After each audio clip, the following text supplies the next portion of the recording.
There's an infinite number of universes out there. In many of them, there is a podcast by us. In one of them, it's good. Please enjoy. Once upon a time, there were two young lads who decided to make an audio show. But then, deep in the dark woods, there was Slow internet. the desire to not do the show. Oh no, here it is. Ah!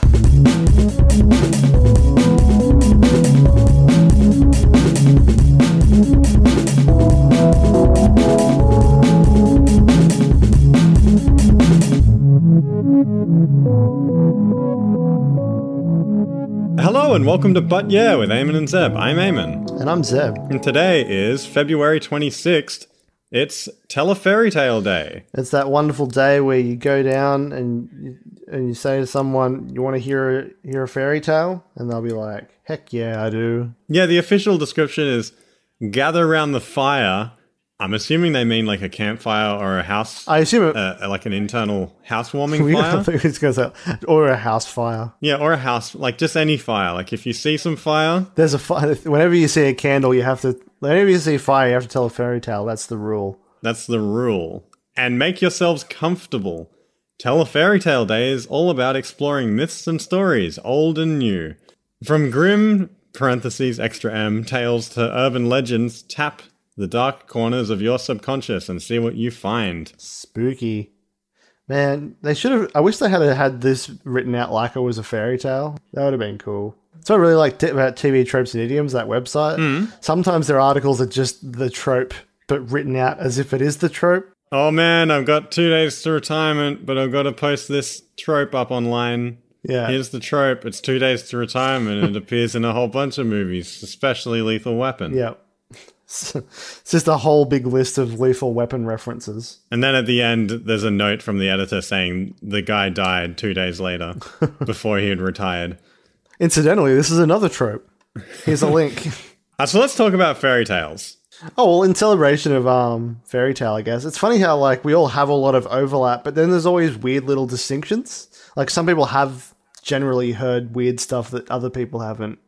Like, what's a fairy tale from your youth that you think might be somewhat unique? The Big Pancake. And when I was saying earlier to you before we started calling about which fairy tale I want to talk about, I said The Big Pancake without realizing that was the actual name of it because I couldn't remember it. So I just said, it's about a pancake. It's about a big pancake. It's probably called The Big Pancake. And it totally was. Because it could easily have been called The Magic Pancake or The Very Large Pancake That Fed My 7 Hungry Boys. Oh, man. Is that anything like... Remember the Magic Pudding? No, it's nothing like that garbage pudding. Is it like that and Humpty Dumpty, like a hybrid of their stories? I hate that Magic Pudding. I know nothing about it.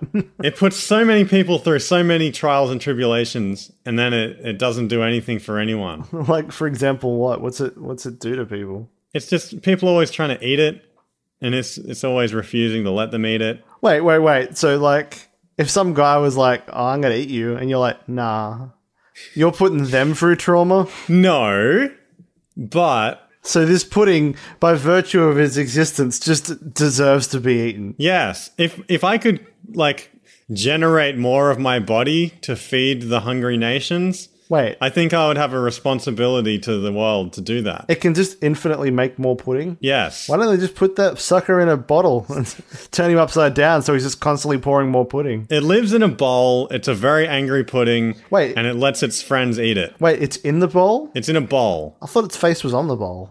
I don't remember this very well. I'm not saying I remember it very well either, but I remember an angry pudding that was in a bowl yelling at people, and also sometimes it would let people eat it.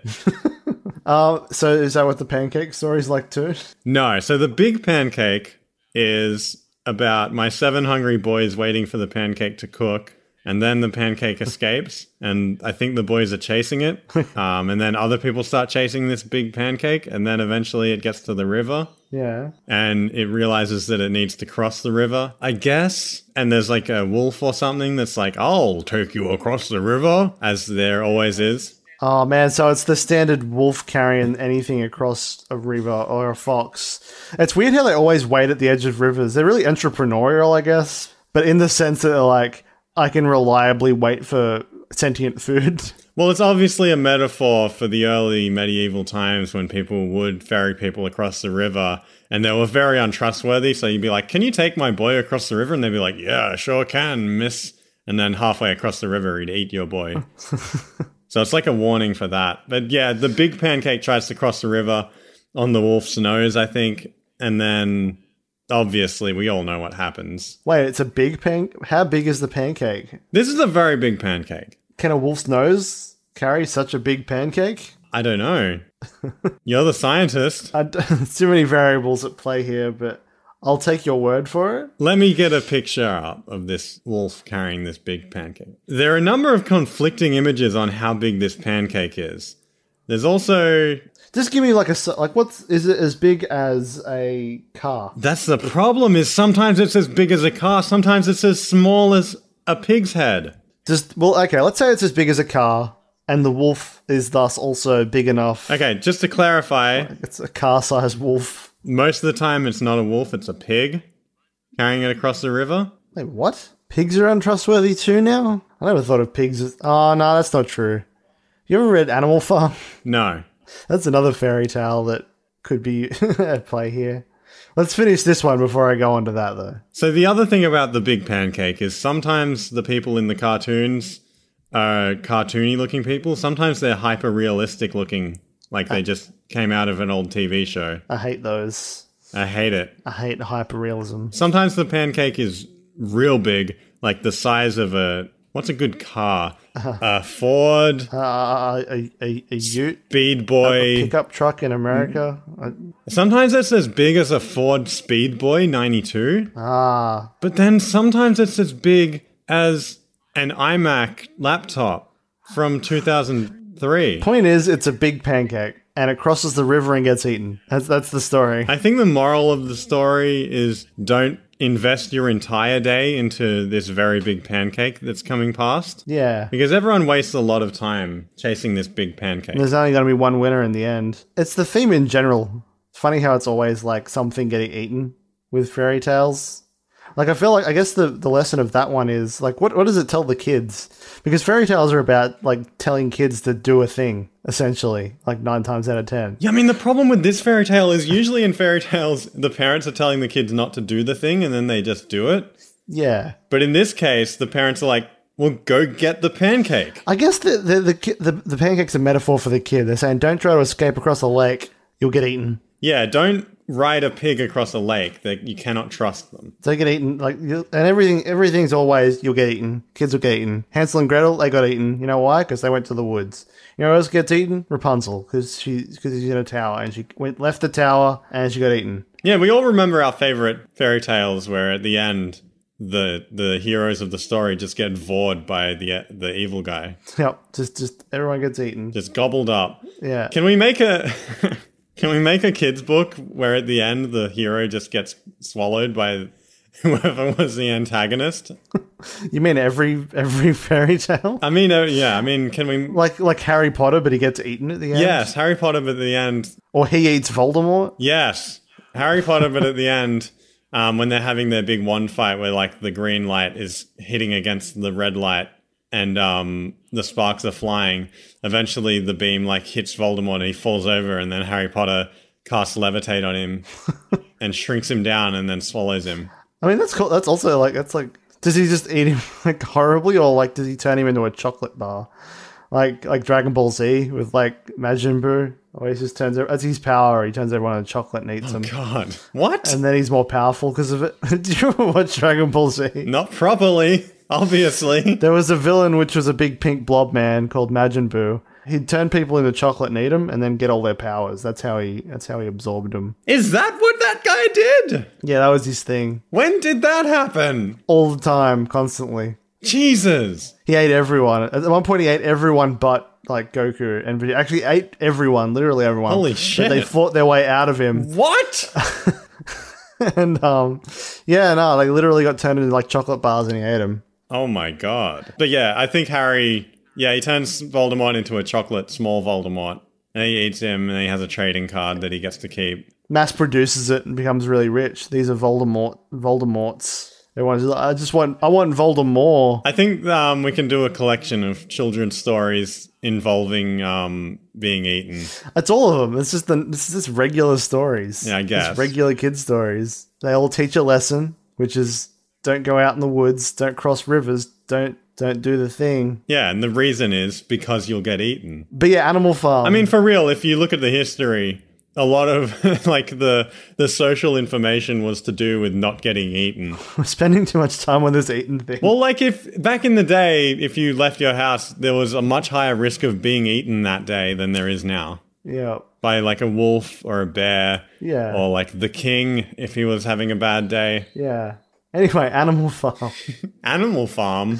I'm done with this eaten topic. We've explored it extensively. So what's the fairy tale you like? Animal Farm. Animal Farm is it's a contemporary fairy tale written by George Orwell. If anyone knows George Orwell, he's the guy who wrote 1984.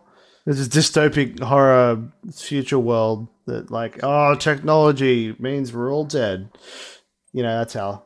Where it would be a spy state. I've never actually read that one, but I've read Animal Farm, which is it's sort of like a criticism of communism or of revolutions. It's just about the sort of futility of them. Yeah. So the concept of it is there's a heap of animals and they're all on the farm, but they get overworked by the farmer and they go, you know what? Fuck the farmer. Let's overthrow him. So they overthrow the farmer and kick him off, and then they start running the farm themselves, and they start equally, they create this little utopia for animals where they all get as much food as they need for what work they can do, and they use their different skills. The pigs, the villains of the Big Pancake, perhaps is foreshadowing, because they're a bit smarter than the other animals, they do all the sort of business end of things, where they run things and communicate with other farms and set up trade so they can get more grain and all that. And all the animals are just sort of metaphors for different working classes, especially the horse.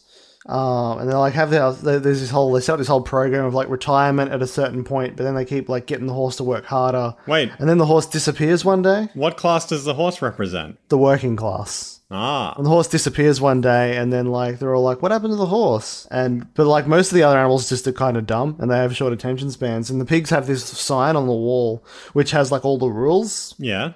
And they keep adjusting them, but the other animals they look at the sign and go, I guess that's what it always said. And it starts off with 13 rules that they all agree on, but by the end of it, it's just pigs are great. The horse disappears, and then it turns out he got sold to a glue factory. Oh. And then it gets dark, and then at the end the animals look through the window and see the pigs in the house, dressed like humans, talking with humans, and they're all worse off than they ever were. So your story was about people getting eaten too? Yeah, sorta. I mean, eaten in the sense that turned to glue. I mean, I guess the pigs are probably eating the other animals as well. Oh, for sure. You were let's get away from this eating things thing. But yeah, that's my favorite fairy tale. George Orwell's Animal Farm. Yeah, it's great. Definitely read it. It's a short book. It's only it's a novella. It's not really a full book. Oh, it's a kid's book. Yeah, I mean, yeah, you could read it to your kid. They'd be like, what? But I mean, they might learn some important lessons about the world. Yeah. I guess the lesson's not very good though. Never revolt because it'll be worse. I don't know. Don't get eaten. Don't get eaten. That's the rule. So I think the 7 young boys are representative of the 7 deadly sins. What? Why? Well, for starters, it's in the book. If you read the book, you see it says, these are my 7 hungry boys. And also they're representative of the 7 deadly sins. That's actually what it says? That's actually what it says. Lust, gluttony, greed, sloth, wrath, envy, and pride. That's their names. Those are the names of my 7 hungry boys. This is a lot more morally in depth than I thought it was, this fairy tale. And so as they run across town after this pancake that taunts them as it goes, I guess we start off with Lust, who just sort of as they're running along, he sees a group of 7 other boys who he finds attractive and he goes and joins them instead of chasing the pancake anymore. Then we have Gluttony, who I guess, I don't know, because he really wants to eat that pancake, but he has all these candy bars in his pocket that he saved from earlier. Yeah. And instead of helping his mother chase down this giant pancake that, by the way, super irresponsible of her to make a giant magic pancake that can run away. So he just eats candy bars and gives up. Greed, pushes past everyone to try and get the pancake because he wants it the most. But in doing so, trips and falls on a hard metal spike. Yep. That's what he gets. That's what he gets. For being greedy. Sloth gives up. That's not really greed causing his fall, though. Not really, but he just happens to be greedy and happens to land on a spike. It's not like his greed caused him to fail. They're chasing the pancake and they get to a metal maze of spikes. And everyone's like, hold on, if we wait 3 seconds, we can all share the pancake. And then he goes, I want it for myself. And he runs through the spiky maze and then he dies. Oh, is that actually what happens? Yeah, that actually happens in the book. Okay. I was going to say, it sounds more like these, it's just, the lesson is, if you incidentally have one of these arbitrary characteristics, you'll die for unrelated reasons. In a painful way. And then everyone else tries to get through the maze, and then everyone except Sloth gets trapped, and they're like, Sloth, help us! And he's like, nah, I'm good here. And then he gets crushed by something. And then Wrath is just obviously running around town destroying things with a baseball bat as they chase this beautiful, delicious pancake. And I guess he doesn't get any punishment. That's just what he's doing to others. Yeah. His punishment is the life he makes for himself. I guess. Like, it's down the line, his punishment is the isolation that he ends up with. And then Envy is second in place behind this delicious pancake and is really envious of the guy in first place. So they try harder to take first place by pushing him out of the way. And then in doing so, Envy falls and lands on a metal spike. God. This pancake was not worth these casualties. These are very hungry boys. They should not have made the pancake sentient, and they should have just listened to the gluttony kid. And then it's revealed that the person in first place is the hungriest of boys. Is that the gluttonous one? No, that's Pride. Oh, okay. Pride is the hungriest. Wouldn't gluttony be the hungriest though? Yeah, but he doesn't have the running skill. Okay. And so Pride is running the fastest and the hardest. And he almost reaches the pancake, but because he was so proud of his ability to run the fastest, he has a heart attack because he's pushing his body too hard. And he falls and lands on a metal spike and dies instantly. And then the pancake... and the pancake gets eaten. And then at the end... This is a horrible story. It's just like, all the kids... This is just like the bloodbath left by this pancake, who then gets... The only winner is the pig. And then it goes on to rule a farm. Like, that's the thing with this story. The lesson being, if you want something, don't seek it out. Yeah, good things happen to people who aren't seeking them.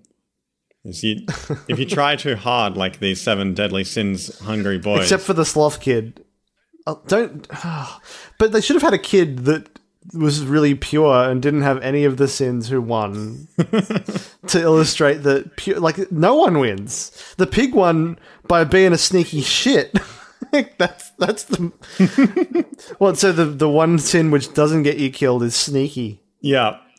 So where were we at with these fairy tales? Okay, so speaking of the 7 deadly sins, I mean, that probably applies to a lot of fairy tales. How about Snow White and the 7 dwarves, hey? Oh, okay. So, like, you got Doc, Sleepy, Happy, Sneezy, Dopey, Bashful, and Grumpy. Grumpy's going to be Wrath. Bashful is going to be Lust. Happy's probably Pride. I mean, why else would he be so happy? Clearly arrogant. Sleepy's Sloth. What's left is Gluttony and Greed. And we got Doc and Dopey. So, which one do you reckon? Which one is the hungry one, and which one is the greedy? Probably, is Doc greedy? Or hungry? He's the leader. Maybe he's Pride, because he's a... Although he always mixes up his words. So that could mean that he's hungry all the time. Yeah, maybe he's just got low blood sugar. Like, he's hungry, but, like, not in the sense that although gluttony... I guess the sin is gluttony, not hungry. To not be gluttonous, you have to not eat, and that would make you hungry, and you can't control that.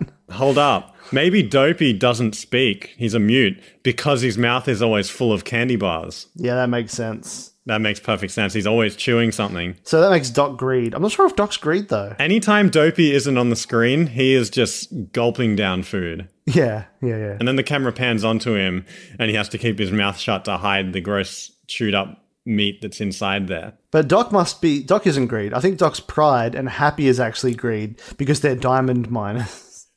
And that's how, yep, okay. It makes perfect sense. I think they intended that. Yeah, I guess. Reading the subtexts, and that's what they are. They're actually 7 deadly sins, corrupting Snow White, and then killing her mother-in-law, I think. They kill Maleficent, kill Angelina Jolie.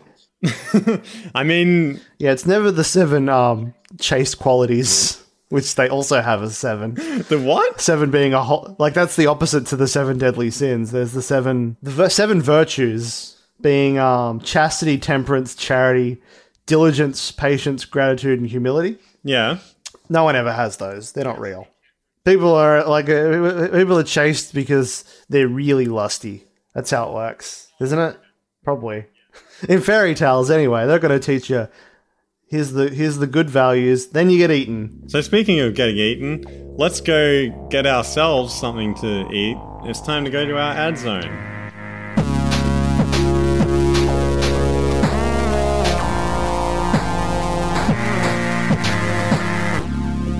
Uh-oh, my pancake got away. No, the pancake. You need Uncle Tony's Pancake Getter Backer. It's a claw on the end of a stick, and it gives you that extra 3 meters you need to grab the pancake that you lost. No, it's awful. Let's do a different thing. Do you have a smart-ass pancake that's always rolling away from you? Grab that sucker with Uncle Tony's Pancake Grabber. Thanks, Uncle Tony.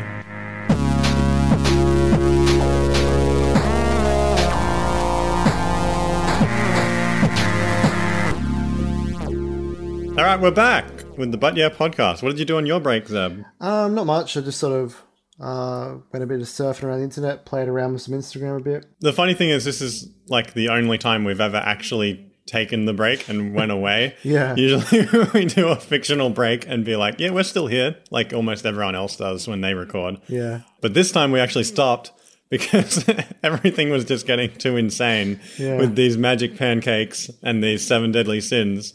It was coffee time. My stamina, my morning... I'm not a morning person. I work nights. I'm up too early for talking. Also, I need my bean juice. yeah, when I started the show, I meant to grab my container full of delicious beans to eat throughout and give me that energy that I need to get to this point, but I forgot them, and so I think my brain died.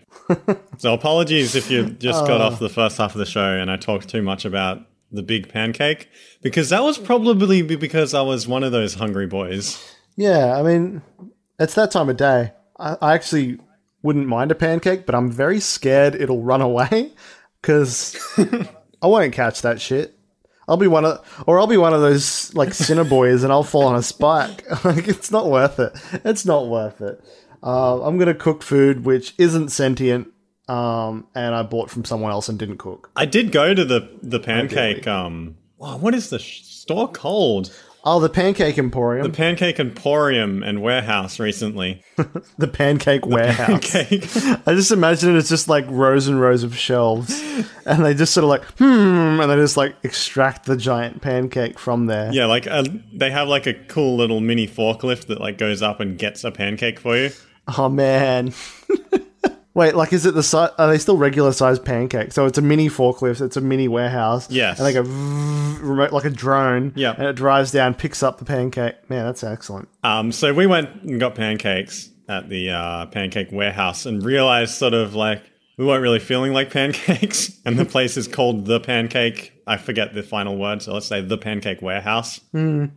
So I got like the big breakfast, which is bacon and eggs and sausages. The standard breakfast at all places. The standard breakfast and 2 pancakes, which is part of their deal, I guess. You know what? I want to go to a place where they have the big breakfast, but then they have another one called the bigger breakfast. I want to go somewhere that offers the big breakfast and the small breakfast. Generally, they do have a small breakfast, but it's called something else. It's just called breakfast. Yeah, but they don't call it that. They're not brave enough to put that stamp on it. I just want 3 breakfasts. I want a small, medium, and large breakfast. Give me the large breakfast. Give me the small breakfast. You know what's crazy? Just a random side rant. How a lot of places these days, they don't have small, medium, and large drinks or products. Like because I guess people just never either they never get the small one or they never get the large one. So you get this weird drift happen where it's like popcorn, especially at cinemas. I went to the movies the other day to watch Black Panther, and like you go, okay, I'd like what are the popcorn sizes? And it has medium, large, mega large, and super ultra large. There's no small. It's just large, larger, and largest, and that's the 3 sizes. You're like, why wouldn't they just... What's the deal with popcorn sizes? I mean, fair enough, maybe they're smaller than the standard thing, but among this sample here, why wouldn't it be small, medium, or large? Yeah, I hate it when I go to the coffee shop and I'm like, give me a small coffee. And they're like, oh, you mean a regular? And I'm like, I don't know your language. And they're like, oh, well, the sizes are regular, large, and 7 very hungry boys. And I'm like, I'm not up for that. I can't drink as many coffees as 7 hungry boys. And they're like, but it's so much like better value if you buy the 7 hungry boys size. It's like you go to a coffee place. It's like, and you're like 50 cents more. You like go to a coffee place and they go, okay, I just want a medium coffee. And they go, ooh, we only have, instead of sizes, we have 7 types of coffee representing each deadly sin. Which one? Are they different sizes? Yes. Which one's the middle? I guess, like, I don't know. Lust. Gluttony is lust is like, where is lust on the scale of coffee sizes? Give me one of those lusty coffees. I want a lust coffee, please. I want a wrathful coffee. And you just throw it out of immediately. And not enough sugar. I said no sugars. Wrathful coffee for me would be one that's large and cold. But it was meant to be warm. Yeah. Mine... It started as a hot coffee. It's very large, and by the time they get it to you, it's lukewarm. Mine would be it's very wrathful. Not milky enough. I'm like, I wanted a flat white. Now it's hot, and I am it's sort of the opposite problem to you, where I'm like, I can't handle warm. My soft, temperature sensitive tongue is gonna get burned and scalded by this room temperature coffee. Yeah. Not room temperature. I don't know. I just like my coffee's milky. Yeah, you gotta have that. This has been Coffee Chat with Eamon and Zeb. This has been throwing back coffees. This has been comedians on a podcast with coffee. Maybe that's... What's the deal with coffee? Maybe that's... They need more modern fairy tales, which is just about, like, it's the princess, like, gets up, like Sleeping Beauty or whatever, and she's just like, oh, fuck, I need coffee. And it's just like the quest to the coffee shop, and just like how everything seems to go horribly wrong before the coffee. And that's the fairy tale, just like all the things going wrong. And then at the end, she's about to get her coffee, which is on the other side of the lake, and she climbs aboard the wolf's snout. And as she goes across, he asks her 3 riddles, and she answers wrong, and so the wolf gobbles her up and vanishes into the night. No, I feel it's more like she's got the coffee, and she's like, finally, time to go back. And then the coffee's like, I'll give you a lift. And then it drinks the coffee. She's like, and then kills the wolf.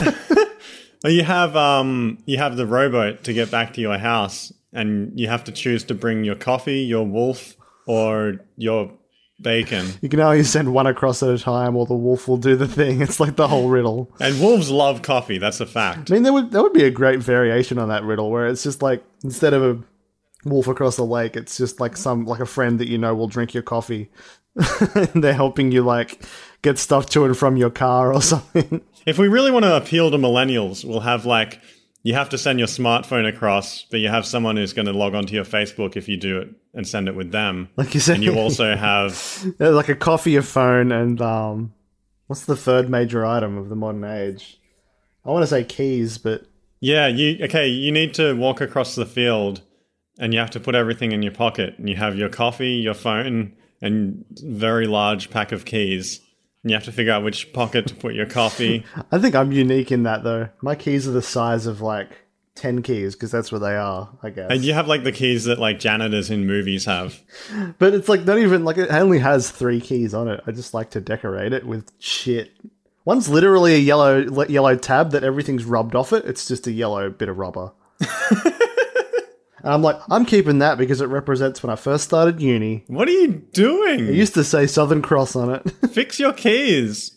I have 2 keys. No, I'm keeping them. I've also got an evil eye that wards off evil. It's half peeled off. What? I've got a calendar. It's a little rolly thing that you spin around, and it works as a calendar for the next 20 years. What are you doing? You need 2 keys, car and house.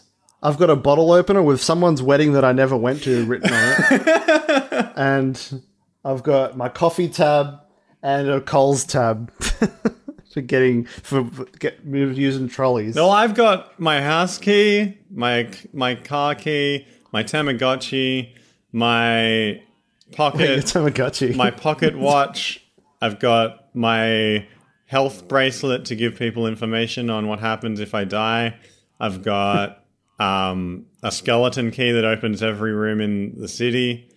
I've got a miniature coffee on a keychain. I've got a small, like it's a little coffee in like a little tube that I can open at any time, and I get this shot of espresso. I've also got just straight coffee powder you can snort. A portable vape on my keys. I've also got a little microphone recorder for taking down ideas. I've got a flashlight. That's a great idea, actually. I've got a portable Wi-Fi hotspot. I have a USB stick. I have a USB killer that you can plug into any laptop and ruin it. I have a smartphone cable. I have but do you $1,000 of gold with a hole drilled in it, just attached, in case I ever need to make a quick trade. But do you have any fairy tales on there? Yeah, I've got the entire manuscript to the Brothers Grimm movie. The movie? Yeah. Brothers Grimm, the movie? Yes. Is that like an anthology thing? Like, imagine if... Okay, so here's a pitch. It's kind of like how you have the Marvel Cinematic Universe. They start doing all of these fairy tales again, these classic Brothers Grimm's fairy tales, but like they leave enough hooks at the end of it that the characters could kind of like then go on to do other things. And as they release more of them, they start to have after credits trailers where it sort of links into like the other ones. Zeb. And then they have an ensemble fairy tale. Zeb. What? This exists. What's that? It's called Grimm. I'm pretty sure. But that's a TV series, isn't it? Yeah, TV series. Is it Grimm, or is there a different one called like The Fairy Tales or something like that? I don't know, but that sounds awful. I want a movies version of it. I want a cinematic universe, not a regular TV show. That's everyone's already done that for everything. Oh, you want a horrible factory line that just generates all these other movies. Yeah, because it's perfect. It's the formula of the future. Marvel has invented the future of cinema, and they tried to do the dark. They actually have kind of tried to do this. They call it the Dark Universe, but the movies have all flopped, so they're not going. I don't think it's going to actually keep working. You know how they rebooted The Mummy? Yep. Yeah, that's a part of it. Okay, I don't like that. And they were going to do it. And they were going to do it with Frankenstein. And I think the idea is they were going to bring together all the monsters from all these horror worlds into one thing. I hate it. Yeah, but it didn't do well. No, I don't hate it. It's kind of. I don't want it. It's kind of funny because like it doesn't really work because like it means that all of these horror movies, you know how they end. Either the heroes win, or the villains have to win. Yeah. So they can be in the ensemble Dark Universe movie that eventually happens. Yeah. No, I'm not too interested in cinematic universes of things, but also I'm not that much of a movie watcher to begin with. I got all these like 100 other things to do on my list of stuff that I want to do or listen to before I get to movies. You're so weird. So I'll let you have your little movies that you like. So speaking of which, I watched Black Panther the other day. Speaking of the modern fairy tale, it was really good. I really enjoyed it. Although I guess I don't know. I'll do a spoiler-free take on it. It's definitely one of the better ones lately. And it stands alone and stands apart. Although it references other ones like Civil War. Because, I mean, at this point, they all have to reference each other a little bit. It was just a really cool take on, like... Because it's set in Africa. It's like a... The concept is there's a city hidden from the world. But there's like a technological superpower in every other way, but they're just hidden. Oh, yeah, no, I know everything that happens in the movie. I saw the trailer when I was at the movies. Yeah. Yeah, well, they choose not to interact with the world. But, like, it's the first time Marvel's actually done a good villain, I feel. Apart from Thor, the first one. It's interesting.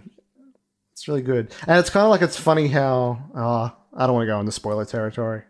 Okay, spoiler alert. If you want to watch Black Panther, skip the next 5 minutes ahead. So the cool thing one thing I really liked about Iron Man relative to other superhero movies that had come before it, there's this big genre thing that doesn't exist anymore, I think almost single-handedly because of Marvel and X-Men, I guess, is that where superheroes keep their identity hidden to protect their family and themselves. But then out came Iron Man, and at the end of it he just goes, "Nah, I'm Iron Man. I'm Iron Man." And then all of the Marvel cinematic things are like, yeah, no, everyone knows who we are, except for Spider-Man. because I guess that's too important. He's part of what set that up. But Wakanda, well, like in Black Panther, the city Wakanda is kind of like that exact thing, but it's a city where the city's like, no one knows about us, they can't know about us. But by the end of it, they're revealing who they are to the world. So it's that exact Iron Man thing, but just done with a whole city. Okay. But the city's a superhero because it's a super city. What? like it's not like it's just their level of technology is so far beyond everyone else that among cities, it's a super city. Okay. It was good. I really enjoyed it. That sounds like they did an alright job. Eamon's gonna watch it, aren't you? Yeah, You love movies. You just said, nah. I'll probably have to watch it in like 30 years when my kids drag me. I've made you watch the first two Iron Man movies. Next time I see you, I'm making you watch Avengers at the very least. In about 30 years, my 7 very hungry boys are going to make me go watch it with them. But like, it's going to be like, you know how you recently, Eamon, to watch the new Star Wars movie, rewatched all of the other Star Wars movies? Is that what you always do? Well, that's what I did. I watched all of them. That'd make, no wonder you don't watch Marvel movies then. Why? Because each time a Marvel movie comes out, you have to watch the other 20 Marvel movies. And like, they all overlap and come at different times. There's no clear order to watch them in because they skip around the timeline. Shit, there would actually be over 20 Marvel movies. Because, like, just the first 5 movies for each of the characters, then Avengers, and there was also Iron Man 2, so that's 7. And then there's one in between all of those, so another 5, that's like 15. They're up to... There's a lot of them. That's why I can't watch Neighbours. Yeah, because that's also... Because there's 800 of them. I'll never catch up to what Tracy is up to in that street. How do people start watching Neighbours? Do you just sort of watch it and just gradually get hooked? Because no one's like, time to go back to the start of Days of Our Lives or Neighbours or any of those sitcoms. Like, well, no, what happens is whenever a new season comes out, you have to watch all the previous ones to really know what was going on. That's terrifying. So each year, you watch 800 Neighbours. Do Americans know what Neighbours is? Is that an international product? I bet they watch it as like a goof, like, look at these weird... Well, like Britain loves it or something, I think. Britain really likes Neighbours, or the other one that we have. What I want is a shot-for-shot American remake of Neighbours. With a lot more, intense... With just... Like with Steve Carell? Or like a serious one? No, with like really intense dialogue. Like Breaking Bad. Fun side fact. Chris Hemsworth, the Thor guy from Marvel, started out on Neighbours, or the other one that we have. Oh, really? Yeah. It all comes back around. I think all of the Australian celebrities who make it have started on Neighbours, it seems. Like, who else? There was another, I think Kate Blanchett. I don't know. Maybe not Kate Blanchett. I don't know. Yeah, all of them were on. Like Russell Crowe, he was on Neighbours. He was he? Angry Man 3. He was just going around beating people up. It was great. Aren't you just thinking of Gladiator? Yeah, and he was in... Neighbours is just Gladiator? Have you seen Neighbours? Have you seen the early seasons? Do you remember when Russell Crowe was on it? Oh, right, because Neighbours actually started back in ancient Rome. Yeah. It's been going that long. They just kept going. It started off with regular Roman dramas, but they just very gradually transitioned to Australia for some reason. Yes, Neighbours, the eternal show. Because, I mean, Australia is the natural heirs to the Roman Empire. Oh, yeah.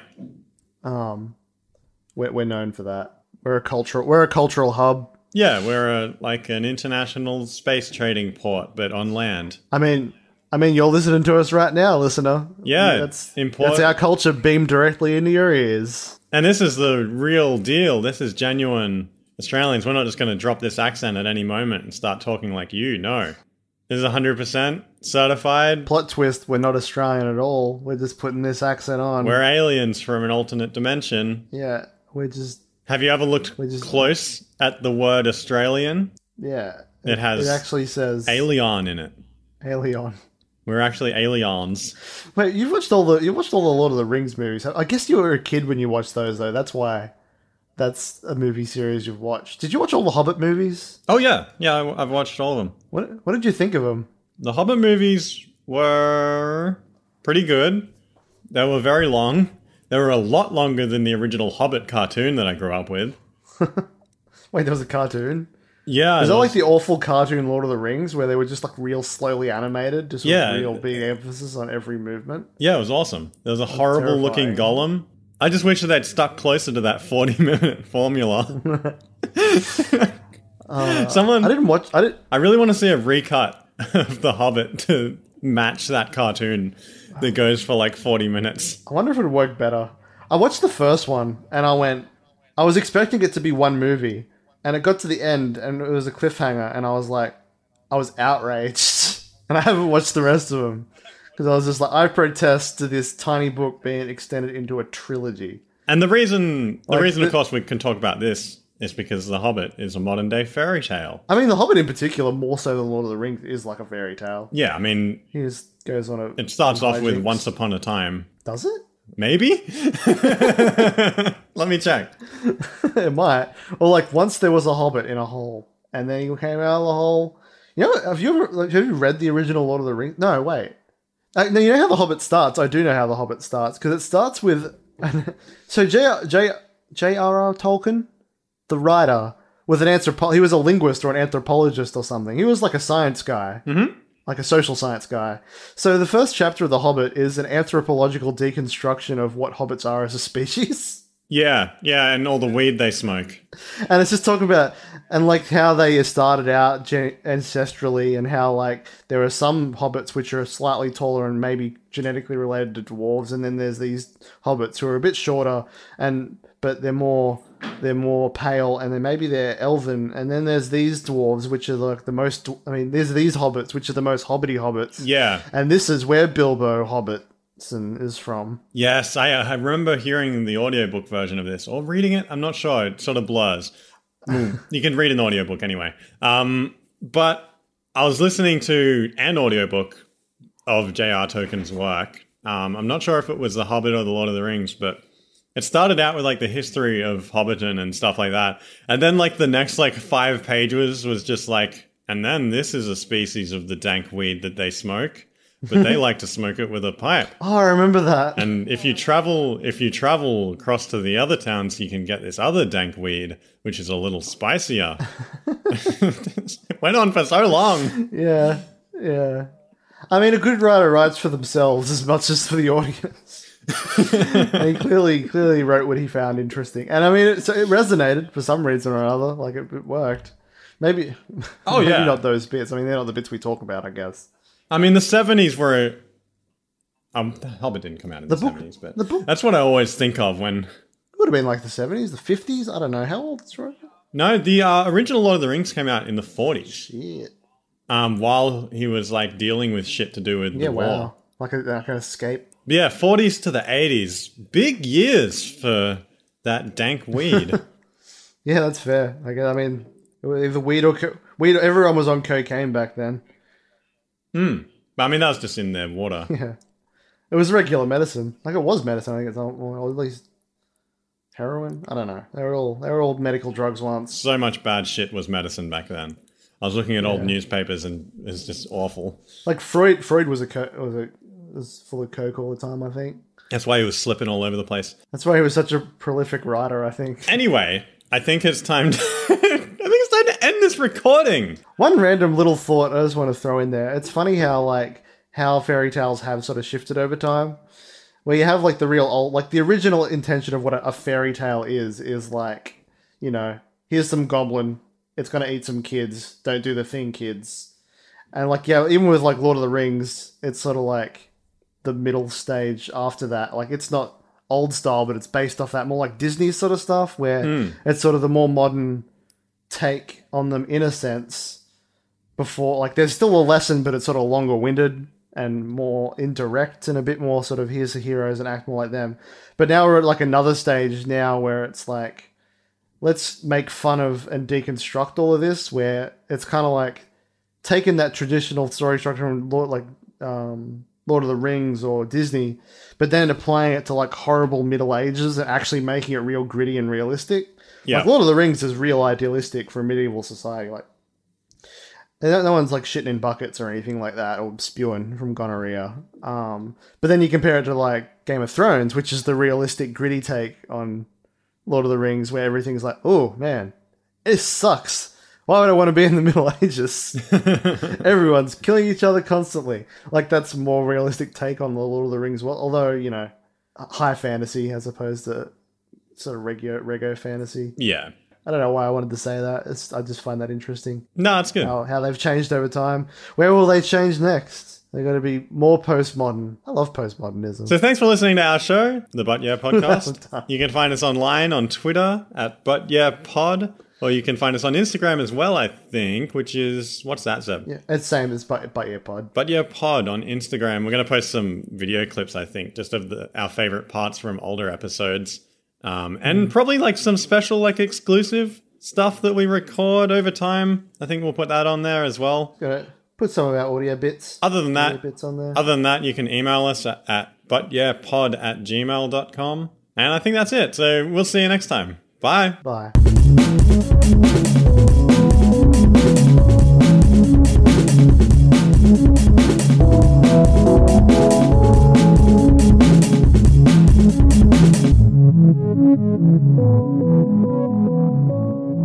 Oh my god. That was longer than The Hobbit.